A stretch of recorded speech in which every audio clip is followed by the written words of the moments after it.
네, 먼저 지난주 여러분들의 기도 덕분에 미국의 LA 은혜 한인교회 집회를 잘 마치고 왔다는 것을 보고하면서 감사드립니다.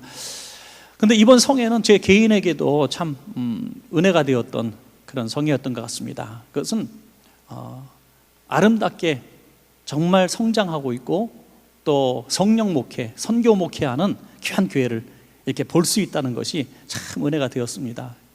한 가지만 말씀을 드리면, 부흥회를 위해서 그 교회 은혜 한인교회 성도님들이 무려 한 달 동안 철야하고 금식하면서 릴레이 기도를 하는 모습을 알게 됐습니다. 부흥회를 준비하는 교회가 이렇게 금식하고 철야한다는 소식은 전 들어본 적이 없어요. 그래서도 참 좋은 곳은 따라야 되겠다. 우리 교회도 부흥회가 있으면 이렇게 금식하고 철야하고 이렇게 굉장히 기분이 좋으신 것 같은데, 하여튼 이렇게 해야 되겠다 생각이 들었습니다. 왜냐하면 그런 마음 속에서 준비된 심령으로 성회를 하니까 얼마나 옥토 같은지 몰라요. 너무나 은혜를 많이 사모하고 받는 모습을 이렇게 봤어요. 담임이신 한경 목사님이 이번 성회에 굉장히 날씨가 더웠대요. 그래서 이번 엄청나게 이상기온이라 그래요. 제가 이제 너무 덥더라고요, 사실. 그랬더니 이게 평소 날씨가 아니라고 자꾸 강조를 해요. 이게 이상기온이라고. 그래서 목사님이 강단에서 뭐라 그러시냐면, 이번 성회에 뜨거운 한여름 성회, 한여름 축복 성회를 달라고 기도했더니 날씨부터 뜨겁게 해주셨다고 이렇게 말씀하시는 것을 들었습니다. 그래서 얼마나 감사한지요. 그래서 우리 교회도 정말 좋은 것은 많이 배워야 되겠다는 생각을 했습니다. 그리고 우리 교회 성도님들의 중보기도도 저 잊지 못합니다. 영상을 보시면서 많이 중보기도를 하셨고요. 또 여러분들이 중보기도 하는 것이 피부로 느껴질 정도로 일정을 보면 도무지 체력적으로 힘든 일정이거든요. 시차가 딱 바뀌는 것부터 시작해서 3일 내내 집회 동안 하루 2시간씩 정도밖에 못 잔 것 같아요. 그리고 집회하고 기도인도 이런 것이 쉬운 일은 아닌데 한 번도 졸립지 않고 제 안에 무슨 또 다른 제가 있는 것처럼 너무나 건강하게 너무나 잘 사역을 했습니다. 그것이 바로 여러분들의 중보기도 아니면 도저히 저는 설 수 없는 사람이기 때문에 너무 여러분들의 기도에 고맙다는 인사를 꼭 해드리고 싶습니다. 너무나 여러분 감사했고요. 이제 우리 교회도 이제 월요일, 화요일, 수요일, 목요일 한여름 이제 또 수양관 성회가 있는데요. 우리 교회 수양관은 아닙니다만 연합성회입니다. 그래서 여러분들 4일 동안 꼭 한 번이라도 참석해 주시고 같이 은혜를 나눠주신다면 이번 여름에도 큰 은혜가 임할 줄로 그렇게 믿습니다. 여러분, 이제 차량 운행도 월요일, 화요일 이렇게 되니까 한 번씩 와주시면 되겠습니다. 자, 오늘 말씀은요, 우리의 간절한 기도에 하나님께서 어떻게 응답하시는지 또 역사하시는지 보여주는 문제가 되겠습니다. 여러분, 이 세상 살면서 우리들이 풀 수 있는 문제보다 풀 수 없는 문제가 훨씬 더 많은 것을 아실 거예요. 우리가 해결할 수 있는 문제보다 해결할 수 없는 문제가 훨씬 더 많은 것을 알게 될 겁니다.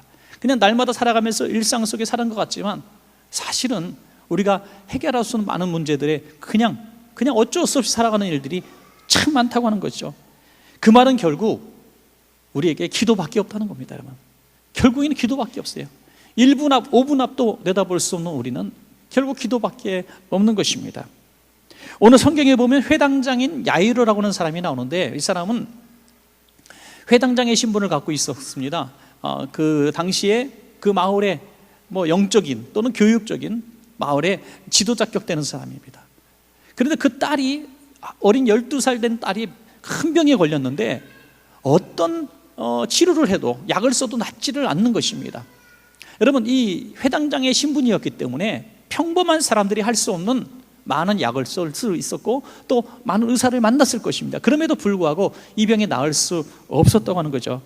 여러분, 사랑하는 딸이 병들어서 점점 죽어가는데, 그것도 큰 아이가 아니라 12살 된 어린아이가 품 안에서 죽어갈 때에 그 부모의 마음은 우리가 이루 상상할 수 없는 고통이었을 것이다. 아무것도 할 수 없는, 내가 할 수 있는 것이 아무것도 없는 그 상황 가운데서 아기가 죽어가는 이 모습이 회당장의 오늘 모습인 것입니다. 여러분, 얼마 전에 어떤 우리 할머니 성도님이 손주를 안고 계셨는데 너무 이뻐서 어쩔 줄 모르시는 거예요. 제가 봐도 너무너무 이뻐서 어쩔 줄 몰라요. 우리 할머니 할아버님들은 그러시더라고요. 아들 딸 키울 때하고 손주 손녀 키울 때하고 또 다르. 그러니까 할머니 이제 60대 중반 이상 딱 되신 분은 핸드폰 까보시기 바랍니다. 죄송합니다. 속된 말 써서. 전부 표지에 누가 나오냐? 손주 손녀예요. 신랑 영감님 소용없어. 다 손주 손녀 사진 동영상까지 다 까놓고. 얼마나 손주 손녀가 예쁘겠어요. 그래서 제가 예쁘세요 그랬더니 보고 있어도 아깝대요. 다를까 봐. 보고 있어도. 이게 자식을 향한 할머니, 할아버지, 엄마, 아빠의 마음이죠. 그런데 그 아이가 죽어가는데 어떻게 할까요? 여러분, 어떤 가정이 있었다고 합시다. 너무나 어려운 가정에서 각자 살다가 결혼했어요. 결혼해서 정말 전략하고 열심히 살아서 30년 동안 저축만 했어요. 그래서 처음으로 꿈에 그리던 아파트를 딱 장만했는데 아니 하나밖에 없는 아들이 큰 병에 걸리는 거예요. 수술을 받아야 된다는데 병원비가 얼마나 많이 나오는지 이 아파트를 팔아야 되는 거예요. 순식간에 30년을 여축했는데 하루아침에 다 팔아야 되는 거예요. 그래서 아들을 불러놓고 부부가 얘기합니다. 아들아, 네가 좀 희생해야 되겠다. 엄마 아빠가 이 집을 사느라고 얼마나 고생했는지 알지? 네가 희생하는 게 엄마 아빠를 위하는 길이고 살아가는 길인 것 같다. 미안하다 아들아. 여러분 왜 웃으셨어요? 말도 안 되는 얘기하니까 웃잖아요. 그죠? 말도 안 되는 얘기하니까 웃잖아요. 30년이 아니라 100년을 모았다 할지라도, 자신들의 생명을 준다 할지라도 아들을 구하는 것이 부모의 당연한 도리인 것이죠. 회당장의 직분이 무슨 소용이 있고, 권력이 무슨 소용이 있고, 재물이 무슨 소용이 있겠습니까? 아무 희망이 없는 그에게 누구도 도와줄 수 없는 이 상황 가운데 그가 어떻게 이 문제를 해결했는가, 그것은 오늘 저와 여러분들에게 굉장한 교훈이 되는 것입니다. 오늘 사랑하는 여러분, 오늘 저와 여러분에게도 신분과 권력과 재물과 어떤 지식과 상관없이 우리가 도무지 우리 힘으로 풀 수 없는 어떤 큰 문제를 만났을 때 우리도 회당장과 같이 이 문제를 해결할 수 있는 비결을 오늘 본문을 통해서 배우시고, 바라기는 여러분들도 정말 그 회당장처럼 이 문제를 꼭 해결받으시는 기적의 주인공 되시기를 간절히 축원합니다. 여러분, 두 가지입니다. 첫 번째로 문제 해결자이신 주님 앞에 나와서 기도해야 될 줄로 믿습니다. 여러분, 여기 문장을 잘 이해해야 됩니다. 문제를 해결할 수 있는 분, 주님밖에 없습니다. 문제를 해결할 수 있는 주님, 해결자이신 그 주님 앞에 나와서 우리가 어떻게 될 것인가 아는 것으로 그치면 안 되는 거예요. 기다리면 되는 것이 아닙니다. 기도하라는 것입니다.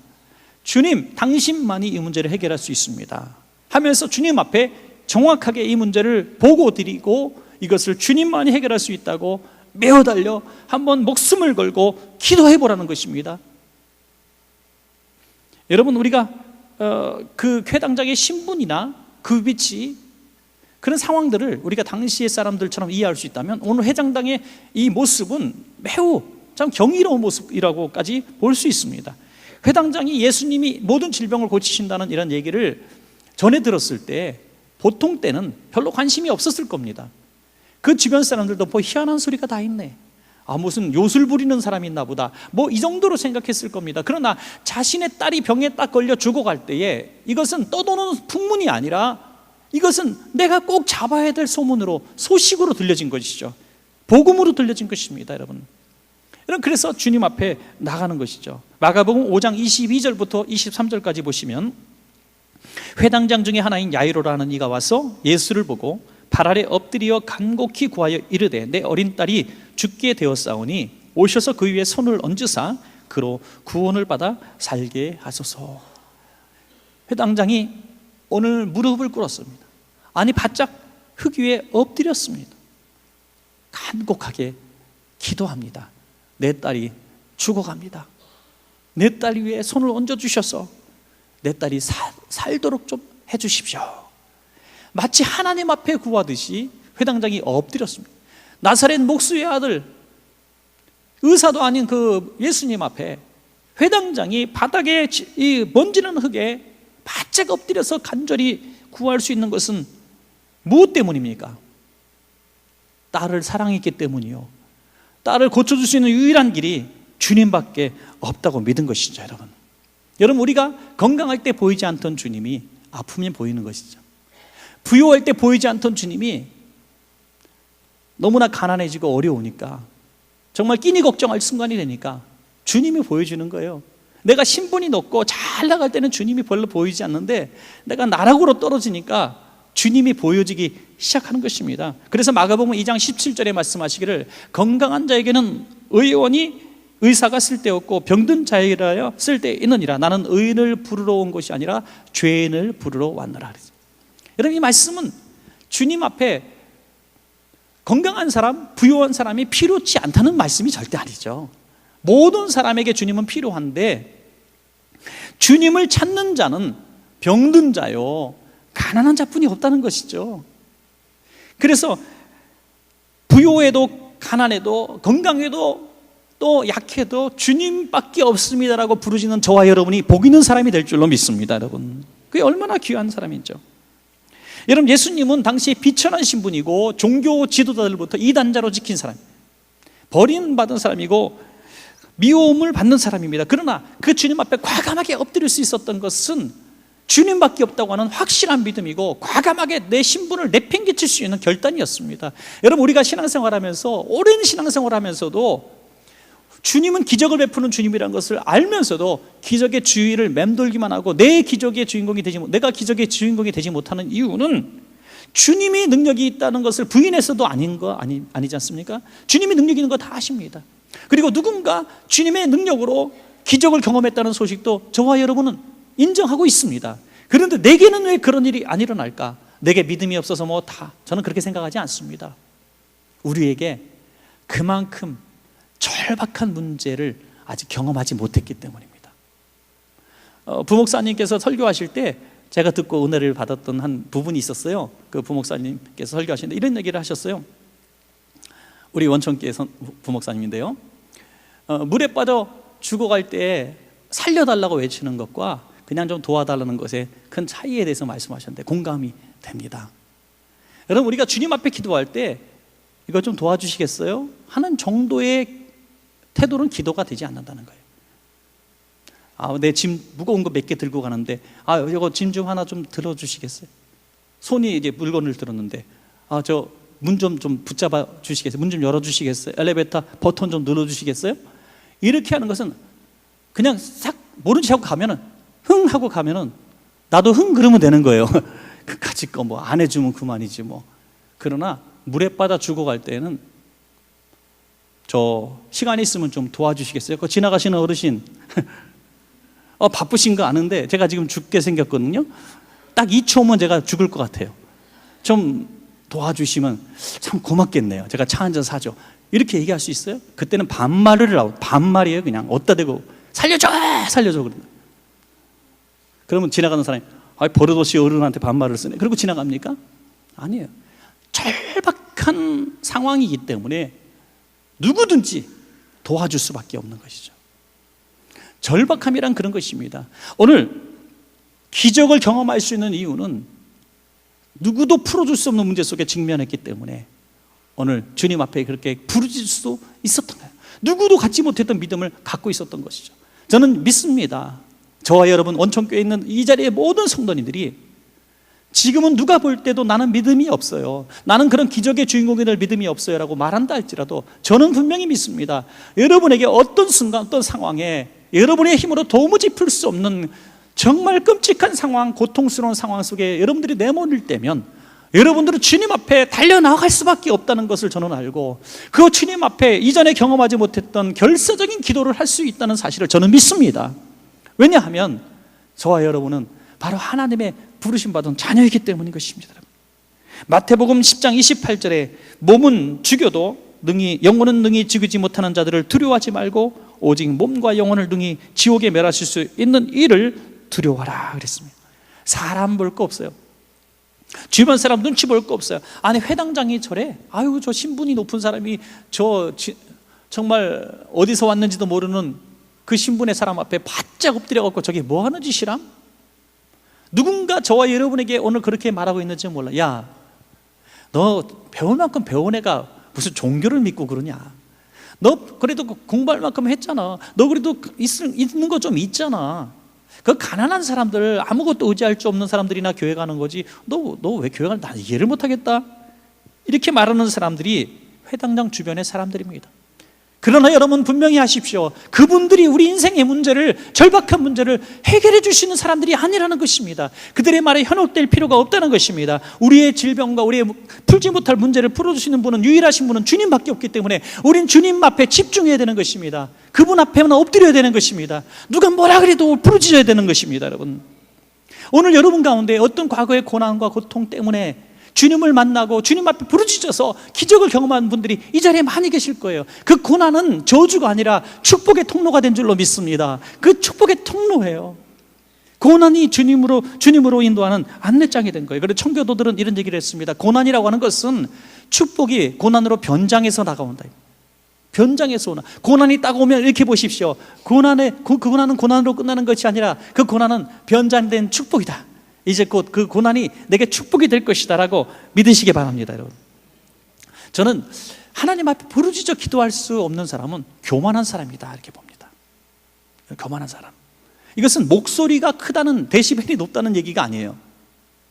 죄라고 간절하게 기도할 수 없는 사람은 제가 볼 때 교만 때문이에요. 다소 충격적일지 모르겠지만 교만한 사람은 부르짖는 기도 할 수가 없습니다. 왜? 아직도 내게 할 수 있는 여지가 남아있다고 믿기 때문이죠. 주님이 유일한 끈이라고 생각한다면 주님 앞에 부르짖을 수밖에 없다는 것입니다. 그래서 겸손한 자가 주님을 만날 수 있고, 겸손한 자가 기적을 경험할 수가 있습니다.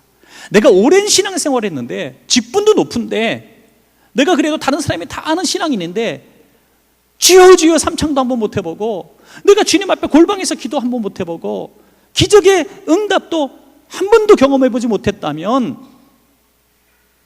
내가 아직도 교만한 부분이 있다는 사실을 여러분 인정하면 복이 될 줄로 믿습니다. 왜냐하면 야고보서 4장 6절에서 말씀하십니다. 하나님이 교만한 자를 물리치시고 겸손한 자에게 은혜를 주신다 하였느니라.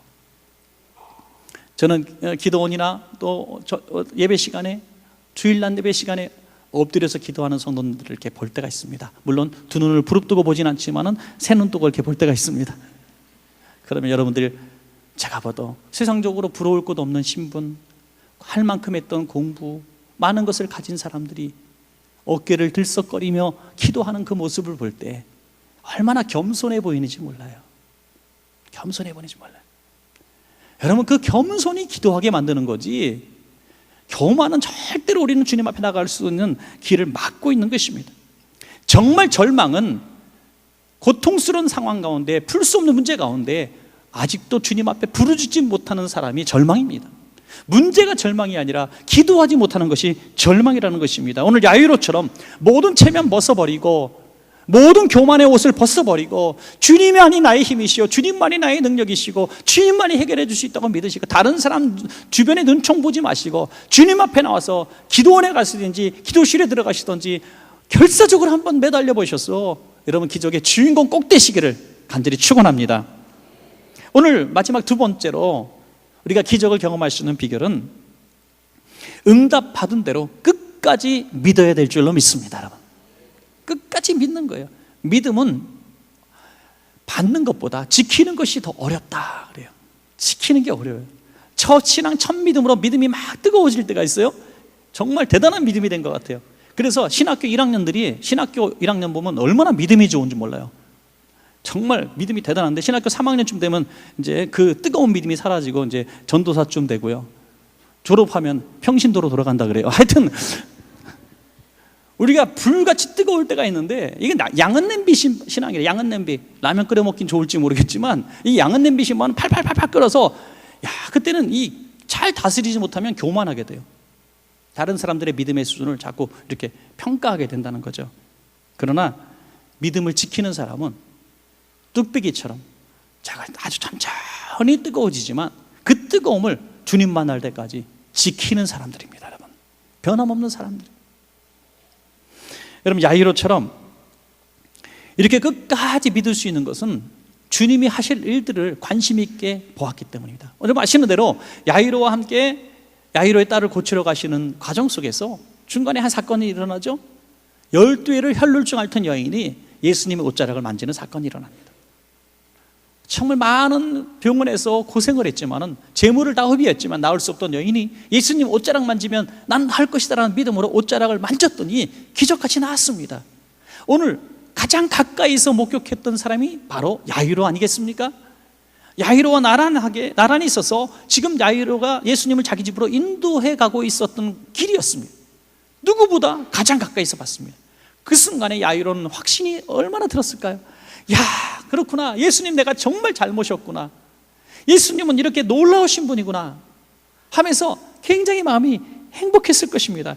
여러분, 우리가 신앙생활할 때 보면요, 믿음을 하나님께서 자꾸 주시더라고요. 신앙생활을 어리게 할 때는 더 많은 증거들을 보여주시는 것 같아요. 어떤 성도님이 가정이 너무나 가난해져서 몰라 그래서 정말 쌀 살 돈이 없어서 힘들어하고 있을 때가 있었답니다. 그런데 그때 하필이면 어린아이가 치킨 사달라고 통닭 먹고 싶다고 막 울기 시작하는데 사줄 수가 없는 거예요. 이걸 어떻게 설명할 방법도 없어요. 그 돈은 그냥 비싼 덤이에요. 그래서 너무 괴로워하고 이거 참 너무 힘들어하고 있었어요.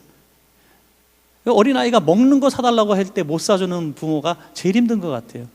그런데 그 순간에 띵동 하던 누가 들어오더니 구역장님이 통닭을 한 마리 들고 오시는 거예요.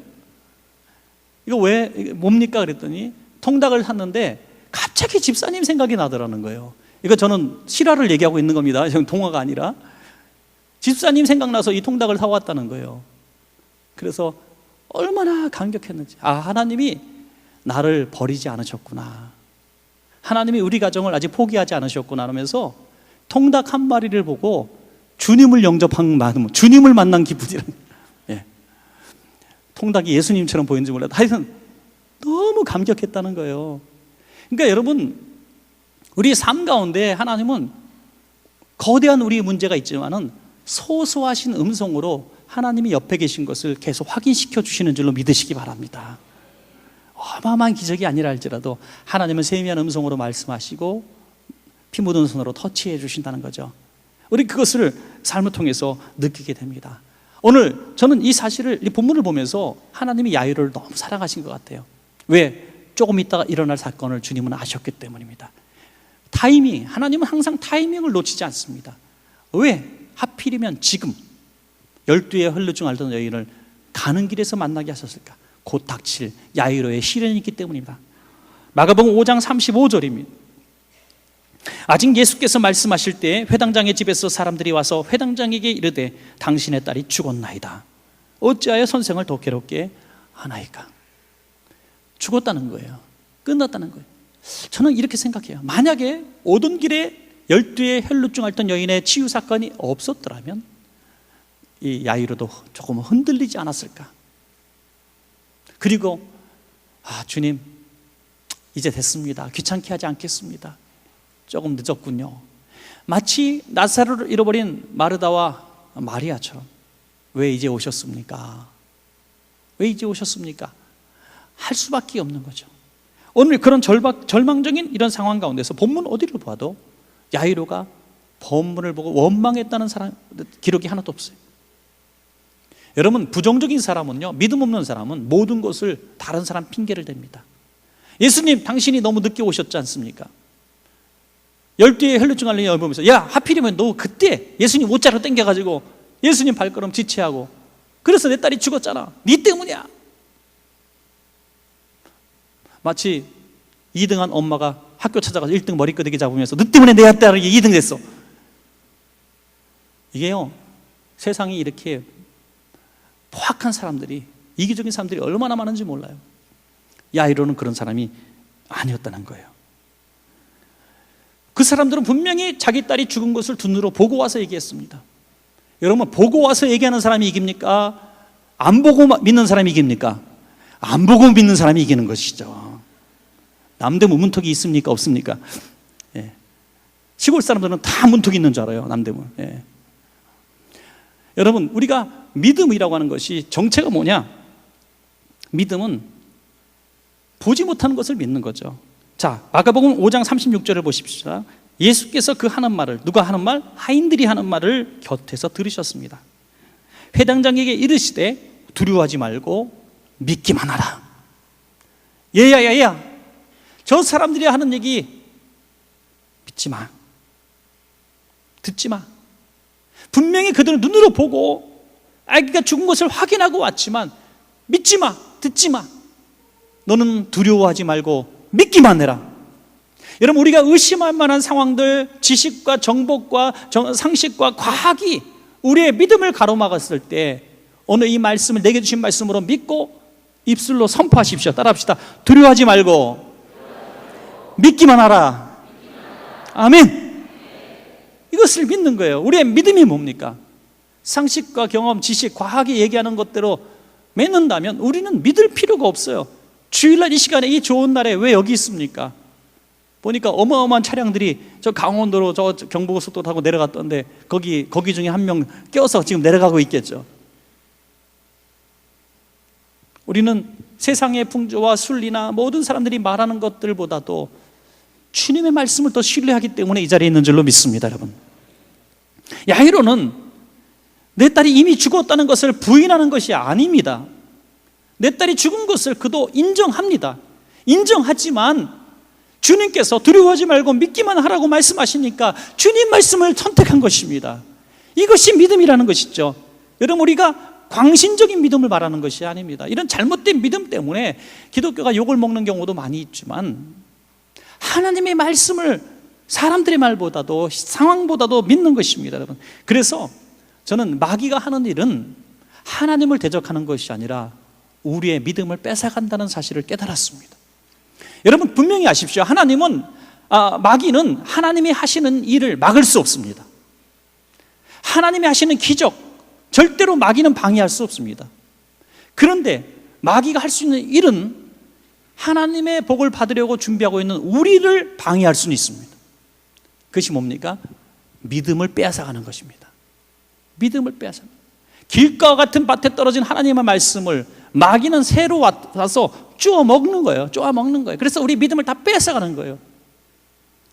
여러분, 사랑하는 여러분, 하나님의 말씀이 우리에게 떨어졌을 때 교만한 마음, 의심하는 마음으로 이걸 받아들이지 못하면 이 믿음은 오래가지 않아요. 그럴까? 진짜일까? 하는 이런 설레는 마음도 오래가지 않습니다. 왜? 마귀가 다 뺏어가기 때문에. 하나님을 대적할 수 없는 마귀는 우리의 믿음을 뺏어가서 복을 받지 못하게 하는 것입니다. 많은 분들이 주님의 은혜를 입지 못하고 주님 왜 나를 미워하십니까? 주님 내게 왜 기적을 베풀지 못하십니까? 라고 이렇게 오해하고 있지만은 사실은 하나님이 우리에게 복 주시지 않는 것이 아니라 하나님은 우리의 믿음을 보시고 기적을 베풀어 주신다고 약속해 주셨습니다. 성경 어디를 보아도 하나님은 우리에게 기적을 요청하신 것이 아니라 믿음을 요구하셨습니다. 그런데 그 믿음을 마귀가 뺏어갔기 때문에 주님은 능력을 베풀어 주실 수가 없는 것입니다. 제 친구 목사님이 어느 날, 친한 목사님은 아닌데 구두가게에 가서 설교를 하셨는데, 아주 오래된 얘기, 20년도 더 된 얘기. 구두회사 회장님이 신우예 예배 때 고맙다고 종이 한 장 꺼내더니 씩씩씩씩 사인하더니 100만 원 한글로 써서 주시더래요. 종이 한 장 메모지에. 장난하는 거예요.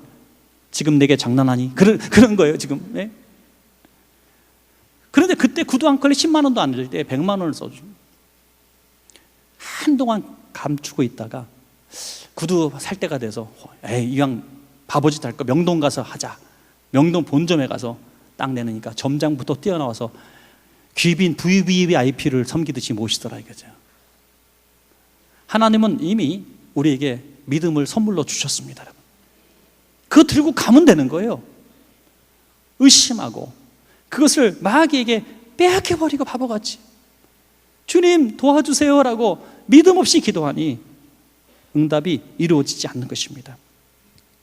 여러분, 해당장 야이로는 두 가지 음성 중에서 믿음을 선택한 것입니다. 부인한 것이 아니라 선택한 것입니다. 집으로 들어가니 통곡 소리가 나죠. 39절입니다. 너희가 어찌하여 떠들며 우느냐? 이 아이가 죽은 것이 아니라 잔다 하시니. 예수님은 이 아이가 죽은 것이 아니라 잔다고 하는 거예요. 여러분, 세상이 바라보는 기독교는 비웃음의 대상이 될 수밖에 없어요. 죽은 사람을 잔다고 하는 게 기독교입니다. 믿습니까 여러분? 그런데 이게 얼마나 비웃을 만한 일입니까? 비웃더라. 대꾸할 필요 없습니다. 여러분, 절대로 불신자와 우리가 하나님의 존재에 대해서 토론하면 이길 수도 없고 또 지는 것도 아니지만 이길 수도 없습니다. 실제로 그럼 넌 신이 없다는 거 증명해봐라 하면 그 사람도 신이 없다는 거 증명할 수 없어요. 왜? 인생이 어떻게 생기고 지구가 어떻게 탄생했고 설명할 길이 없기 때문이죠. 여러분, 그러나 이 죽은 것과 산 것도 구별 못하는 바보 천치가 와서 뭐 어쩌겠다는 거냐라고 조롱하는 것이 바로 세상의 시선인데, 야이로는 그때도 믿음을 포기하지 않았다는 것입니다. 오늘 성경에 보니까 예수님이 이 야이로의 딸을 고치시러 가실 때 5명만 데려가세요. 야이로 부부와 베드로, 야고보, 요한. 왜 이 3사람만 데려가고 또 세세라와 2명만 데려가고 나머지 세대는 따라오지 않도록 하셨습니까? 믿음 없는 것들은 필요 없다는 거예요. 여러분, 하나님은 믿음 있는 사람과 일하시는 줄로 믿습니다. 믿음 있는 사람. 수가 문제가 아니에요. 교회도 마찬가지예요. 수가 힘이 아니라 믿음이 힘입니다. 여러분, 내가 신분이 힘이 아니라 재물이 힘이 아니라 믿음이 힘인 줄로 믿습니다. 여러분, 자, 마가복음 5장 41절 42절입니다. 그 아이의 손을 잡고 이르시되 달리다 꿈 하시니, 번역하면 곧 내가 내게 말하노니 소녀아 일어나라 하심이라. 소녀가 곧 일어나서 걸으니 나이가 12살이라. 사람들이 곧 크게 놀라고 놀라거늘 그랬습니다. 달리다 꿈, 아람어죠. 달리다 꿈, 소녀야 일어나라 하니까 죽었다고 생각했던 소녀가 잠자는 아이처럼 벌떡 일어나. 야, 학교 가자, 아침이야, 일어나. 예수님의 눈에는 역시 그는 잠자는 아이였던 것이죠. 그랬더니 사람들이 놀라고 놀라고는, 성경에 반복돼서 쓰는 거는 굉장히 강조하는 건데, 놀라고 놀라고는 아마 저는 여기밖에 없는 것 같아요. 왜? 얼마나 놀랬으면 놀라고 놀랐거늘. 이거 우리말로 성경을 다시 쓴다면 놀라 자빠졌다 이렇게 쓰는 거거든요. 놀라서 기절에 자빠졌다. 더 다른 말로 원색적으로 표현할 길이 없기 때문에 놀라고 놀랐다. 놀랐는데 뭐 2번씩이나 반복합니까? 그냥 놀랐다 그러면 되는 거지. 여러분, 주님을 모르는 사람들의 한계란 것은 슬픔을, 고통을 대적하는 방법입니다. 그들은 잊으려고 하는 것이지 절대로 극복할 수는 없습니다. ABC 방송국의 프로그램인 굿모닝 아메리카라는 것이 있는데, 여기서 제프 골드블레트라고 하는 사람이 소개되었다고 합니다. 이 사람은 독특한 어떤 날을 만들었는데, 극복의 날이라는 것을 만들었습니다. 이 극복의 날은 뭐냐면, 내가 한 날짜를 정해줬는데 그게 3월 9일이라고 합시다. 3월 9일인데 이 3월 9일 날 하루 동안 모든 문제, 고통의 문제들을 이 자기가 제시한 매뉴얼대로 한번 대화해보는 거예요. 그러면 이 고통의 문제가 사그러진다는 거예요. 그러면 다음 날 3월 10일에는 모든 고통이 사라진다라는 거예요. 그게 믿어지면 문제가 되죠, 언제 여러분? 있을 수 없는 일이죠. 물론 그 매뉴얼대로 하면은 고통을 또는 절망을 이길 수 있는 어떤 비결은 어느 한 걸음 한 걸음 갈 수는 있겠죠. 그 인간적인 방법입니다. 그러나 그 문제는 해결된 것은 아니죠. 여러분, 우리나라 소주 소비량이요, 해마다 늘어나고 있는데 2014년 통계를 보니까 1인당 123.6병을 마셨대, 한 사람이. 한 해에 123.6병. 저도 술 안 먹고 여러분도 안 먹고 여러분도 안 먹는데 누가 다 그걸 먹었는지 몰라요. 그럼 우리가 안 먹은 것까지 몇 배를 먹은 거예요 도대체. 그 술 하루에 매일같이 365일 술 먹는 사람한테 가서 한번 물어보십시오. 왜 술 드십니까? 그러면 그분이 생각할 게 많아서, 너무 감사하고 기쁜 일이 많아서, 너무 행복해서, 내 공부한 것들이 생각나게 하려고 마십니다. 이런 사람은 봤습니까? 똑같은 얘기를 들을 거예요. 그런 거 뭐 물어보십니까? 당연한 거 아니겠어요? 이 술 아니면 어떻게 내가 이 고통을 잊고 삽니까? 내가 그냥 내가 부장과장 생각하면서 술 마십니다. 사표를 넣고 다니면서 마십니다. 술 힘으로 삽니다. 이렇게 얘기할 거 아니겠어요? 이게 술 먹는 사람들의 변명이죠. 마치 제프 골드블레트의 극복의 날 같은 거 아니겠습니까? 그러나 주님은 그런 분이 아닙니다. 우리의 고통과 슬픔을 녹여주시는 분이에요. 우리의 암덩어리도 녹여주시는 능력자십니다. 피 묻은 손으로 만져주셔서 정말로 원수가 미워지지 않게 만드신 하나님, 오랫동안 30년 동안 달고 살았던 끔찍한 과거의 악몽을 순식간에 녹여주시고 생각도 나지 않게 하시는 하나님, 너의 질병을, 정말 누구도 고칠 수 없다는 질병을 달리다 꿈으로 일으켜 세워주시는 그 하나님, 우리는 그 하나님 앞에 서 있는 것입니다. 수련하고 돛 닦고 잊으려고 몸부림치는 것이 아니라는 것입니다. 그러므로 사랑하는 여러분, 오늘 말씀의 제목대로 정말 우리가 달리다 꿈, 그 믿음을 믿으시고 두 가지 꼭 한번 도전해 보십시오. 우리의 문제를 해결할 수 있는 유일한 해결자이신 주님 앞에 한번 간절하게 한번, 기도 외에는 방법이 없다는 것을 믿으시고 주님밖에 길이 없다는 것을 한번 인정하시고 겸손하게 바짝 엎드려서 맨바닥에 엎드린 야이로처럼, 많은 사람들이 보는 앞에서 체면불구하고 엎드려버린 이 야이로처럼 겸손하게 한번 매달려 보십시오. 그리고 어떠한 상황이 온다 할지라도, 도전하는 마귀의 역사가 있다 할지라도 마귀의 말을 듣지 말고, 상황을 보지 말고, 두려워하지 말고 믿기만 하라는 주님의 음성을 꼭 붙들어서 기적의 주인공 되시기를 간절히 축원합니다. 우리 한 음성으로 한번 기도하겠습니다. 주님, 오늘 나의 문제도 야이로의 문제와 같이 심각한 문제임에도 불구하고 야이로처럼 기도하지 못한 것을 회개합니다. 주님, 겸손하게 주님 앞에 결사적으로 기도하겠습니다. 의심이 오고 상황은 여전히 불투명하고 계속 불신의 조건들이 생긴다 할지라도, 이제는 소용없다고 하는 소리가 들린다 할지라도 두려워하지 말고 믿기로 결심하겠습니다. 그 문제를 놓고 한 음성으로 기도하겠습니다. 은혜와 자비가 풍성하신 아버지 하나님, 감사합니다. 주님은 오늘도 우리에게 달리다 꿈이라고 명령하시는 주님이신 줄로 믿습니다. 자비로우신 하나님, 우리 삶에 우리가 풀 수 없는 수만 가지 문제들이 여전히 우리 가운데 있습니다. 하나님, 힘써도 안 되고 우리가 할 수 있는 모든 인간의 노력을 다해도 안 됩니다. 세상 사람들은 포기하라고 말합니다. 할 수 없는 일이라고 말합니다. 그러나 우리가 교회에 와서 주님 앞에 부르짖어 기도할 때에 그들은 비웃습니다.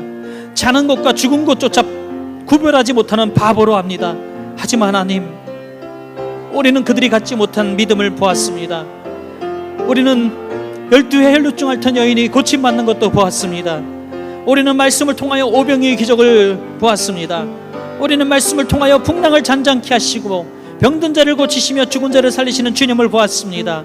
그 주님이 오늘 내가 기도하고 있는 그 주님인 줄로 믿습니다.